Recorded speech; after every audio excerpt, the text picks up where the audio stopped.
Purposely. Your life, God's purpose. Listen at onpurposely.com.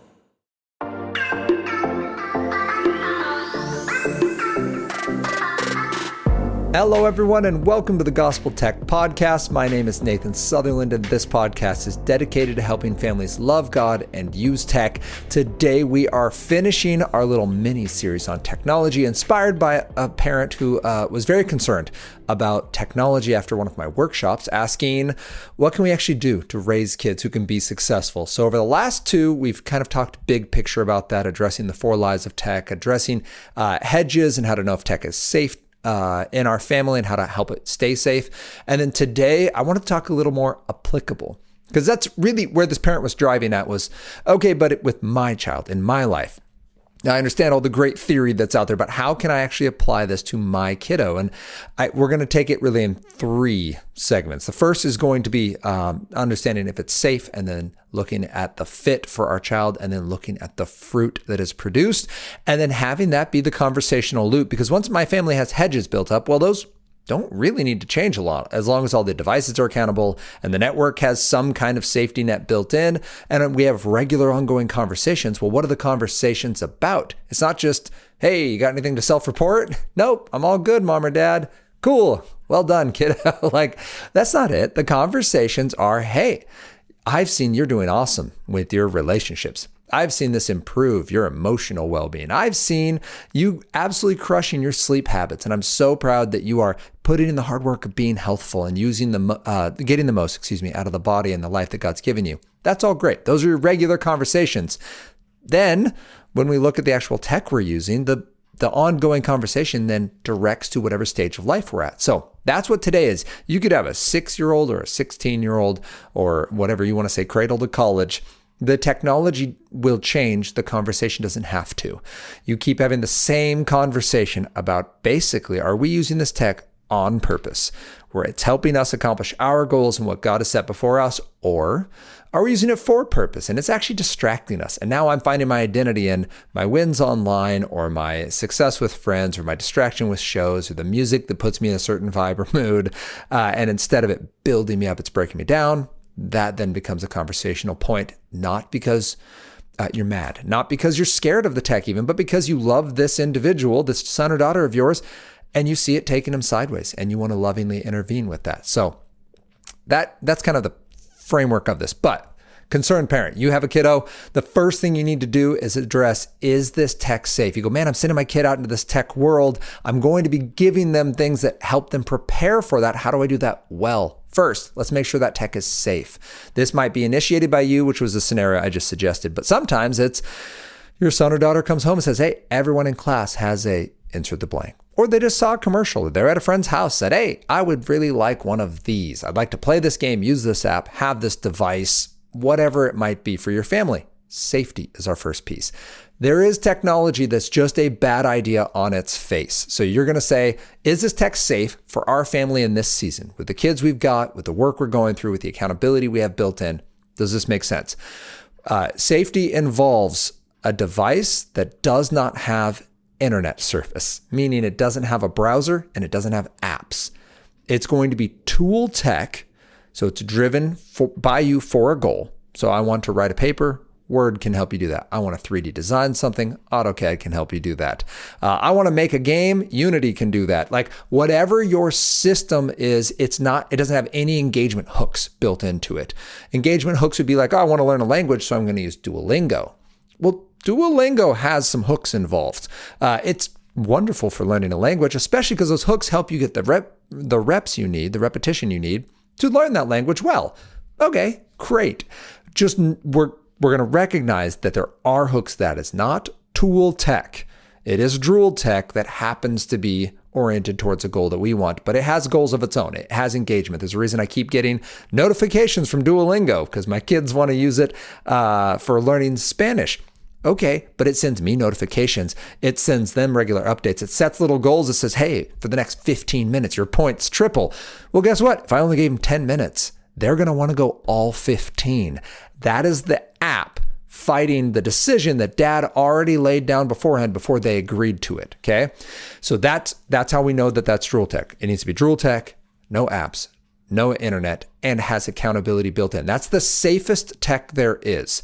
So if we look at something like a smart TV, we go, hey, should we add this to our family? Well, it's certainly not tool tech. It's sending you all sorts of suggestions on what you should use. It has a web browser, especially if it's a smart TV. If we're talking like an old tube TV, okay, I'll allow that. But modern TVs, what you can buy a 50-inch from Costco for $300. Okay, that thing's going to come with a browser on it. It's going to come with algorithms built into it, because if you go to YouTube or if you go to Netflix or you go to any viewing site that's just hard wired into it, it's going to give you suggestions of shows. Yes, there's parental controls. Yes, there are things you can do to help that, but just know that the device itself is not tool tech. It can be dumbed down to the point where it's nearly tool tech, like my smartphone that's sitting on the desk here next to me. It's not tool tech, but mine is pretty tool tech. It's pretty unexciting. There's a YouTube video on us installing on Anna's phone, Covenant Eyes. You can watch that if you want to know how to install it and how to set up screen time. There's another video on that that's off my phone, and you'll see what that thing looks like. It's not exciting, but at its core, it's still drool tech. I've just set up lots of boundaries around it to help it be as dumb as possible, because that's all I need and that's what I want. It's just hard to get a high functioning dumb tech, basically, sometimes. So safe tech's the first thing we're looking at. If you've said, yes, this tech, even with its quirks and qualms, is still safe for our family. So my example, I have drool tech smartphone, but we've locked it in with screen time, with Covenant Eyes accountability, and all the social media I use is through a browser. I don't have any individual apps, which means everything I use is now accountable. I use Safari. Covenant Eyes communicates with 2 allies. They can stay in regular communication with me, not to catch me doing things wrong, but so I always know I'm not the only one seeing this information, and that's such a blessing. Helps me also preemptively confess. If I know my head is going somewhere I don't want it to go, I want to live rightly. So confession is perfectly reasonable to do preemptively. Said, hey, I haven't been controlling my thoughts recently, or my thoughts are running away on me. I want to confess that to you. I want you to pray with me, and let's move back forward knowing my device is safe and accountable. That's our first. That goes with the platforms you bring in, with your Nintendo Switch, your Xbox, your PlayStation, with your PCs and personal computers, Apple devices, with your wearables, with your TVs that go on the wall, with any other device that enters your house, your living rooms, your kitchen, your bedrooms. You need to know if it's safe. The second thing you need to know when we're talking about that is the fit. Is this a good fit for our family? This goes with safety, because there's some times where if you have a 14, 16, 18-year-old, there might be some tech you'd allow. But if you have a 4, 8, 14-year-old, that might be different. The 14-year-old, it would be fine. But remember, you have a 4-year-old in your house. It doesn't mean the standard always stays the same. Again, we're 10, 8, and gonna be 5. And our gonna be 5-year-old has seen a lot of stuff that the 10 and 8-year-old weren't allowed to see. Just like Star Wars. She's seen so much more Star Wars than the boys had seen at this point in their lives. She has just witnessed a lot of older, and I mean, even original, or not original, the second, like Mary Poppins. She's seen that. And that would probably have been terrifying for the boys. Kung Fu Panda. Terrifying for the boys at that age. She's fine with it because she's just seen a lot more media. That's what we want to be intentional with, though. When we talk about, is this a good fit for our family right now? It's safe. There's nothing wrong with it, but is it a good fit for the stage of life we're at? The first thing we can look at, though, is the moral aspect of that. I like to use Philippians 4:8 on this, and I'm just going to read it because I like it so much. Philippians 4:8 says, finally, brothers, whatever is true, whatever is honorable, whatever is just, whatever is pure, whatever is lovely, whatever is commendable. If there is any excellence, if there's anything worthy of praise, think about these things. And that is our standard. So when we go, all right, it is safe though, we've got it. Then we go, is it morally acceptable for our family? There's nothing designed in it that's going to be unsafe, that's going to hook our attention and take us to a distraction. But is it a good decision for our family right now based on where we're at morally? True, honorable, just, and pure. There are board games. They have no hooks built in. They are not going to overstimulate you or take you to some nefarious part of the internet or whatever, right? There's no accountability needed. But there are games where my boys go, hey, can we buy this? I'm going, you know what? Let's look at it. Let's flip through some pages. Let's watch some gameplay online. Let's talk to a friend. Let's read a review. And there's some games where you go, no, what? That's not a good fit for us. Either, right, just age appropriateness. All right, it's too old, or maybe thematically it's a little intense. It's not morally wrong, but there are some that are morally wrong. There are some games where we don't play them, even very popular games. There's a couple games that are kind of cornerstones of how game shops stay in business. And we've decided, you know what, based on what we understand of the Bible and what God tells us about his Holy Spirit and the powers of this universe that drive us for life and those things that bring death, these games celebrate the things that bring death. They celebrate you trying to control the universe under your own power of using the elements of this world to hold sway and make your kingdom come. And you know what? It's not close enough to just being imagination. Like, I'm cool with Jedi powers because power of imagination, like, all right, fine. There's some games that for me step over a line, and then talking with friends, there are people who are even more sensitive than me, specifically because of their own experiences or experiences with their family. Anyone I know who has come out of the occult, they typically are not comfortable. We hear when Paul is talking about eating meat sacrificed to idols, and he says, don't eat it in front of someone who feels like that's a sin because you're causing them to sin. The idea there is they've been to those events. They know what went on in the worship of that idol where this meat was sacrificed, and you eating that is going to cause them to stumble. It's going to cause them either great grief just for themselves, or to actually go, you know what, maybe I am fine, even though they know in their hearts that that's committing something they've already done. They've been in that dark world, worshiping the spirits of this world. And for them to enter that space again is not healthful. It's not something they can do with joy and freedom. It brings bondage, and it makes sin resurface. For them, that's wrong. It's sinning against their conscience. For people with some games, even board games, some of them are just too far. It's just too close to dangerous stuff that I've been involved in that was sinful for me, and I need to not do it. And for my life, that's true with board games. There are some games that are too close to my escapism of video games. And even though I'm not going to get overstimulated playing a board game, there's some games we just don't play. Maybe they're okay for some people, but in my family, I have to address that morally. And Philippians 4:8 helps me have those talking points when I go to my kids and go, you know what? Like, it's just not excellent, guys. Here's what this game celebrates. Is one particular game. My boys go, and they're like, can we play this? We love the storyline. We love the models. We love like the way the game plays. Like, it just looks amazing. Like, here's the deal, guys. There's no one good in this game. Like, there's not a single unit or group you can be who is the good guys. Like, I'm okay. I've gotten to a spot in my brain where you can have Axis and allies, and maybe this time the Axis wins. Okay. Like, at least we know there was some history. We can talk through whether that's actually an outcome we want, but I don't have a moral qualm with someone playing the bad guys, as it were.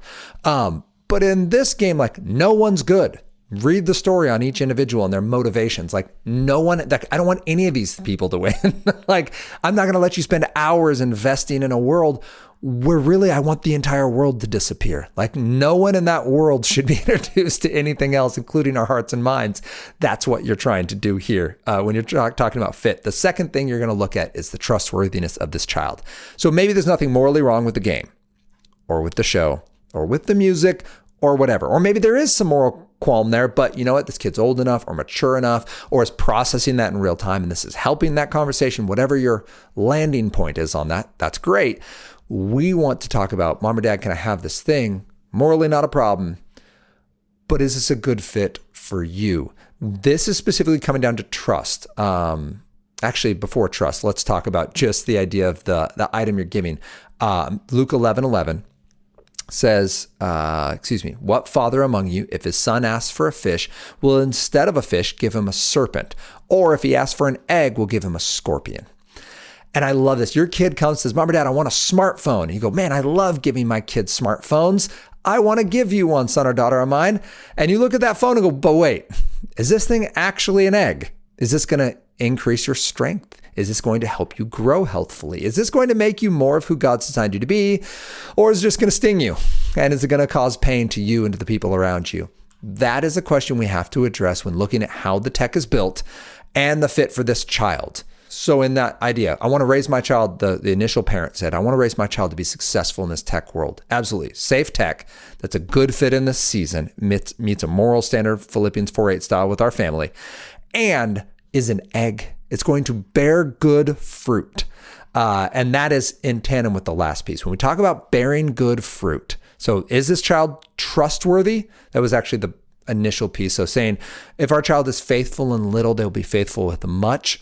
That first piece of like, are you faithful in how you handle your siblings, your relationship with mom and dad, right? Can I trust you to come with me? And if I ask you a straight question, you're going to give me a straight answer. Are you showing faithfulness in your reset, that you are handling your relationships well, your responsibilities? You're emotionally at least communicative and open. Not everyone's stable at every stage of life, but you are well enough to be trusted with more responsibility. Your sleep is solid. Your enjoyment is set on things that are Philippians 4:8 appropriate, and your time is managed and you are content. I can watch you use your tech and then walk away without it defining you. It just describes part of your day. You use it because it's nice, not because you need it. That's great. That's the first part we're talking about with your faithful in little things. So I can trust you with a little more. Sure, you hang out with your friends well in real life. I can let you go to a digital space and do that. What's that? You're enjoying this adventure in real life through games, and through playing outside, and through being around others. That's great. You can do that in a digital space. If you cannot control it in real life, if you can't manage it, if you can't navigate the complications of real life fun and friendships and distraction, there's very, very little chance you're going to do better in a digital space where it comes faster, where it's more ubiquitous. It's just one tab over from the most focused you've ever been to the most distracted you've ever been. Like, that's very hard if a brain is not ready for that, if a person's not emotionally ready for that. So that's the next piece. And then this piece on, finally, is it a good fit based on the fruit that it produces? So in this last piece, we have safety, and then we have fit for a family, and then we have the fruit. What fruit does this thing create? And when we're talking about that, that's really what I want to go with Galatians 5:19 through 22, but really 22. But the fruit of the Spirit is love, joy, peace, patience, kindness, goodness, gentleness, faithfulness, self-control. Against such things, there is no law. When talking about earlier, when Jesus was asked, what's the greatest commandment? He says, love the Lord your God with all your heart, soul, mind, and strength. Then he adds, love your neighbor as yourself. He later gives his new commandment in John 14, might be the end of 13 or 14, where he says, a new commandment I give you, love one another. And he goes on to say that you're going to love one another because you love me, and you're going to love me so that your joy can be complete. It's going to be overflowing. It's going to be completely topped up, and you will not need anything. You won't lack anything. You're going to have the Holy Spirit making you new, and you're going to have joy in relationships, joy even in trial, joy in seeing God's kingdom come and his will be done, and joy in helping other people do the same. You're going to love God with all you are and love other people because of it. Well, in light of that, we have these fruit that come. Joy is one of them. Love, joy, peace, patience, kindness, goodness. This is what comes out of us when we're connected to the branches. Jesus says in John 15, I'm the vine, you are the branches. Apart from me, you can do nothing.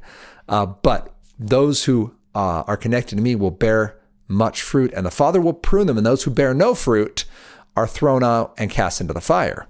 That's what we do with branches that don't bear fruit. There's not a lot of function in them. You can't use them structurally. They're good for, I don't know, heating you up on a cold winter night or cooking food over, but that's about it. When we have this picture then of it, what fruit does it produce? Reset again is a beautiful spot to start. You look at your child's life and they go, Mom or Dad, I really want a smartphone, but they're 12. 12 is too early for a smartphone. But you might say, you know what? You're so faithful and this is such a good fit for our family. I'm going to give you the safest device I can. I'm going to go with a Gab phone. No internet, no app store, no ability to commit atrocities against humankind or yourself. This is an egg. You've asked for it. It's earlier than I'd like, but you know what? It fits our family and I want to give you an egg. So here you go. Cool. Maybe that child at 13 or 14 has earned the opportunity in their own, let's say, select sports or whatever it might be that's drawing them a little bit outside the family purview all the time and instead putting them in the care of others. And you go, you know what? Your family or your team, communicates all the time through WhatsApp. So here's a Bark phone. Now it defaults to safety. It's basically a Gab phone at ground zero, but then I can open up using the parental app, just WhatsApp, not every app that's 8 and under like you would have to on an iPhone where you can lock them down just by categories. But I can actually say this one app is the one you get to use because you've been faithful and I love you and I want you to be helpful, but also have opportunities. Great. Now that's going to be a great chance for them to show continued faithfulness. It still has the Bark software hard baked into it. It's part of the operating system, so you'll get updates if and when people message them unkind things or they message them to others. You'll get that follow-up opportunity. And then when they are older than 15 and they've asked for it, they said, Mom or Dad, I want a smartphone. You can deliver a device that allows them to begin to show responsibility in growing layers out into the world of apps and social media and video games and streaming services. Again, Bark lets you do it one app at a time. I'm a very big fan of that. It's relational, it's communicative, and if something goes sideways, you can shut it down immediately from work. You could get an update that said, Steve asks your kid if she can keep a secret and says he can't believe that she's 10. She's so pretty. He thought for sure she was older. You can go hard stop. Phone shuts down. You can only do emergency calls, but your social media is cut off, and then we're going to talk about this, right? That whatever it might be, those options are available on the Bark phone. I don't encourage that for simply policing your child's life and trying to ruin it, but in a situation where trust is the bedrock of how you're allowing your child into space. You've earned the right to be in that. And now this is a safety thing like, whoa, I've got all sorts of red flags. I don't want to wait till tomorrow to talk this out. I'm just going to shut you down now. I'll send you a text, say, I love you a lot. We're going to have to talk about this. Hard stop. That's a great resource when it comes to being safe and having tech that supports the growing of good fruit. Then, when it's been talked out and you said, yes, this is still a net win. Here's how we stay safe from unhealthy strangers. Here's how the conversation, I'm so proud of you for dealing with that person well. Or you know what? I'm concerned about that. So maybe that app's going to go away for now, but the device doesn't go away and the relationship doesn't go away. Or if the device does go away, it's not because you're mad. It's because it's proven unsafe. Here is what I want to say, that when we talk about how do we send our kids out into the tech world well, how do we raise them up to be successful with tech, we make sure that they have tech that's safe at each stage, that makes sense for them at whatever age they might be, that we then use tech that produces or at least that is a good fit for them, that it's going to be a good fit morally, that they're going to be shown as trustworthy in that process, and that it's going to produce good fruit. At the end of the day, that this fruit that they are producing is going to be in line with the fruit of the Spirit. And when it's not, it doesn't mean we just throw the tech away. It simply means that we address it in love and conversation and help them figure it out. Because when they're 18 and they run off on their own, like, we want them to know more than how to avoid bad things, but instead how to use this tech purposefully. And if at any point that tech strays from being purposeful, they can self-assess and go, you know what? It's not helping me with my reset. It's not helping me with my own goals and with my purpose in Christ. It's not helping me abide in Christ. So I'm going to get rid of it. That's the end goal, that they will pick up their own tech that is good and they'll drop all the tech that's not. And in the in-between, we can be there to support and encourage them and raise them up in the way they should go until they're off on their own, taking their tech between them and Jesus at that point. So I hope this is encouraging. I hope you can hear in this how we can use tech really well and how it can be a blessing and how you can apply that to your own kids. Again, 6-year-olds with the shows and the tech and the games that they play, and 16-year-olds with the devices they begin to take on for themselves and the